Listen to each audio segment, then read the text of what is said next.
ഒരു തലയോട്ടി ആയിരക്കണക്കിന് വർഷങ്ങളായി മണ്ണിനടിയിൽ കിടക്കുകയായിരുന്നു. അതൊരു കണ്ണുകളില്ല, ചർമ്മമില്ല, മുടിയില്ല. പക്ഷേ ഇന്ന് ശാസ്ത്രജ്ഞർ ആ മനുഷ്യന്റെ മുഖം ലോകത്തിനു മുന്നിൽ വീണ്ടും കൊണ്ടുവന്നു.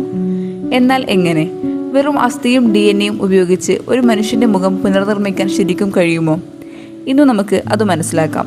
10,000 വർഷങ്ങൾക്ക് ശേഷം ശരീരത്തിന്റെ ഭൂരിഭാഗവും അഴുകിപ്പോകും.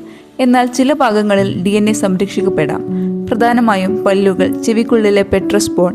ശാസ്ത്രജ്ഞർ ഈ അസ്ഥികളിൽ നിന്ന് ചെറിയ DNA കഷ്ണങ്ങൾ വേർതിരിച്ചെടുക്കുന്നു. പിന്നീട് അതിനെ അത്യാധുനിക DNA സീക്വൻസിംഗ് സാങ്കേതിക വിദ്യ ഉപയോഗിച്ച് വായിക്കുന്നു. ഇവിടെയാണ് പലരും തെറ്റിദ്ധരിക്കുന്നത്. DNA ഒരു മനുഷ്യന്റെ മുഖത്തിന്റെ ഫോട്ടോ സൂക്ഷിക്കുന്നില്ല, പക്ഷേ അത് ചില പ്രധാന വിവരങ്ങൾ നൽകുന്നു. ഉദാഹരണത്തിന് കണ്ണിന്റെ നിറം, മുടിയുടെ നിറം, ചർമ്മത്തിന്റെ നിറവുമായി ബന്ധപ്പെട്ട ജനിതക സൂചനകൾ, പുരുഷനോ സ്ത്രീയോ, ജനിതക പൂർവികർ. എന്നാൽ മൂക്കിന്റെ കൃത്യമായ ആകൃതിയോ ചുണ്ടിന്റെ കൃത്യമായ രൂപമോ DNA മാത്രം പറഞ്ഞു തരില്ല. ആദ്യം തലയോട്ടി 3D സ്കാൻ ചെയ്യുന്നു. അതിനുശേഷം അസ്ഥിയുടെ ആകൃതി നോക്കി മൂക്കിന്റെ സ്ഥാനം, താടിയുടെ രൂപം, കവിളുകളുടെ ഘടന എന്നിവ കണക്കാക്കുന്നു. ശേഷം ഓരോ പേശിയും കമ്പ്യൂട്ടറിൽ ചേർക്കുന്നു. അവസാനം DNA-യിൽ നിന്ന് ലഭിച്ച വിവരങ്ങൾ ഉപയോഗിച്ച് ചർമ്മത്തിന്റെ നിറവും കണ്ണിന്റെ നിറവും മുടിയുടെ നിറവും ചേർക്കുന്നു.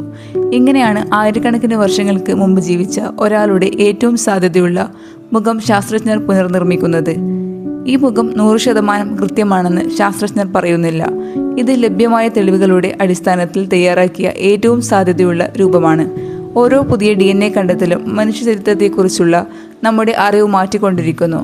ഒരു ചെറിയ അസ്ഥി കഷ്ണം പോലും ആയിരക്കണക്കിന് വർഷങ്ങൾക്ക് മുമ്പ് ജീവിച്ച ഒരാളുടെ കഥ പറയാൻ കഴിയുമെന്ന് ശാസ്ത്രം തെളിയിച്ചിരിക്കുകയാണ്.